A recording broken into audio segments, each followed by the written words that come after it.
Hello guys, and welcome to another of my one take vlogs. Sobrang tagal ko na hindi one take vlog or vlog at all. So, naisipan ko lang mag-vlog kasi ano ba tawag doon? TikTok live ako, tapos there are a couple of people na nagsabi na kailan na ako. Saan ba ako dapat titingin na camera? Dito ba? Na kailan na ba yung one take vlogs ko. So actually I was thinking of really stopping it, but parang I just realized that I needed an outlet sort of na parang to communicate to people, and wala lang, since na-miss ng iba, let me try it again, right? Saan ba yung camera ng iPhone na to? I'm using my iPhone, and yeah, so anyway, just an update. For those of you guys who know me, I moved to Manila to pursue acting, and I moved early this year, and a lot has happened. Ang dami kong na-meet, ang daming situations na nangyari na parang I don't really want to go into detail, pero parang let's just do parang mag-journey lang tayo na parang journey lang tayo. Parang magkukwento ko na lang yung parang journey that has been. So, I moved here to Manila, and I moved my dog also. Parang 1 week na siya nandito. What has been happening to me, right? So, #road to artista. I'm back in modeling. I'm gonna be doing Bench Fashion Week tomorrow and the following day. And in terms of acting, I was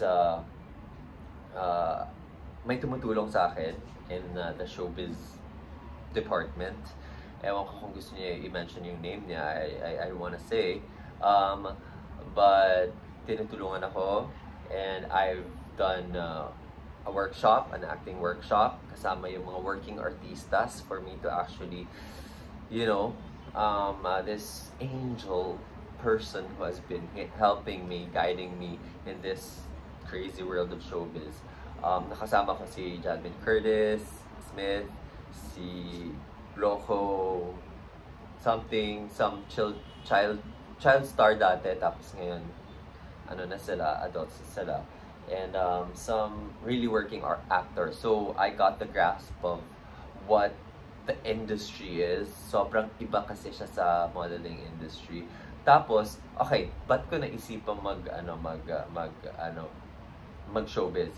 It's because of the K-drama phenomenon. Thankfully, naging thing siya. Kasi dati, sinasabi sa akin, di ka bawal mag-artista kasi masyado kang sikit, masyado kang ganon, ganyan, pang-model ka lang, ganon. So, I never really considered it so much, right? So, now, and also I have a fish. The name is Fishy. So, anyway, yun. And then now, parang the look is very acceptable na sa television or sa movies. Great, right? So, I'm doing that. So, pinupursue ko siya, right? So, nakapag acting workshop ako, and I was able to book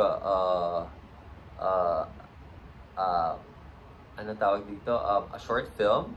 Tapos na. Hindi ko alam gano'n ka tagal yun. So, pero short film siya. So, like, maiksi lang siya, right? It's for Bacolod Film Festival. So, medyo side main character tayo. Main character? Whatever. But I'm so thankful for that. It was a great experience. I feel like okay naman yung performance ko. I hope, it's gonna turn out good. And it's called Sa Pwesto ni Pistong, a barber's chair. It's gonna be shown in Bacolod and in SM Bacolod. So hopefully it does well. I don't know how it goes.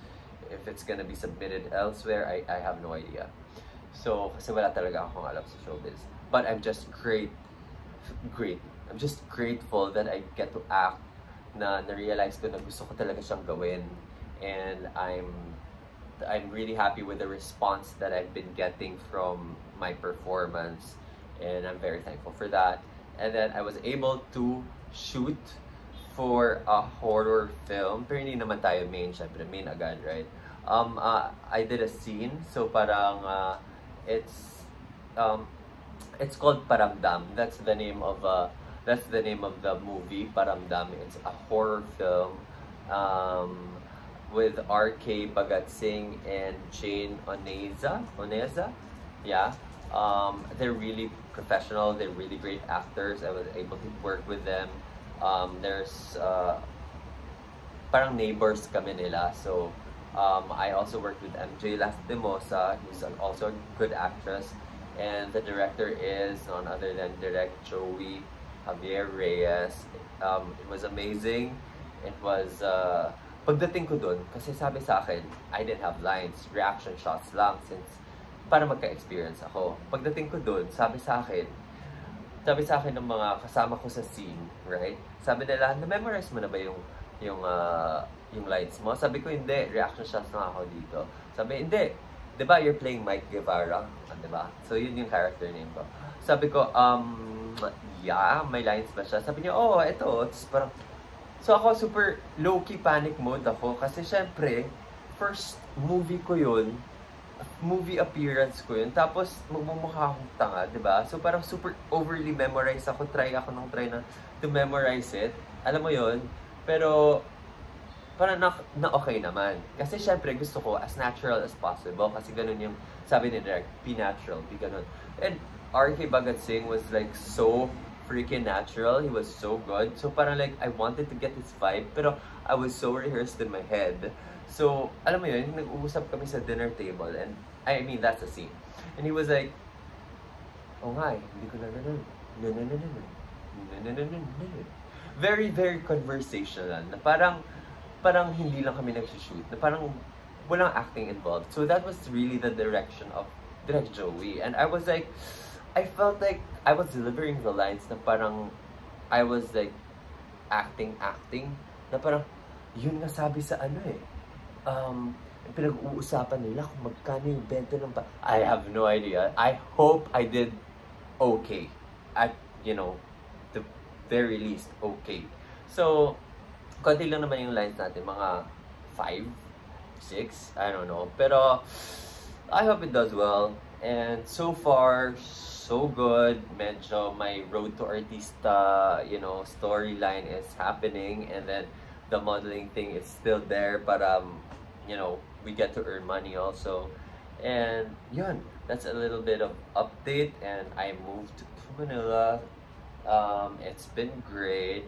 It's been challenging as well, and that's an update.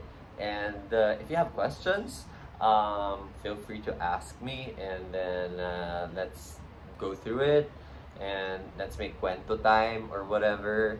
Yeah, and yeah, thank you for watching, and let's keep each other. I'll keep you posted. Ganon. So, give me your comments or suggestions or questions, and I'm gonna keep you updated. And ayun, nagluluto ako ngayon. I learned how to cook, and I'm cooking munggo right now, and I'm gonna check up on that, and I'm gonna see you on my next vlog. So thank you if you've subscribed, if you've liked, or even if you've just really watched. So see ya soon.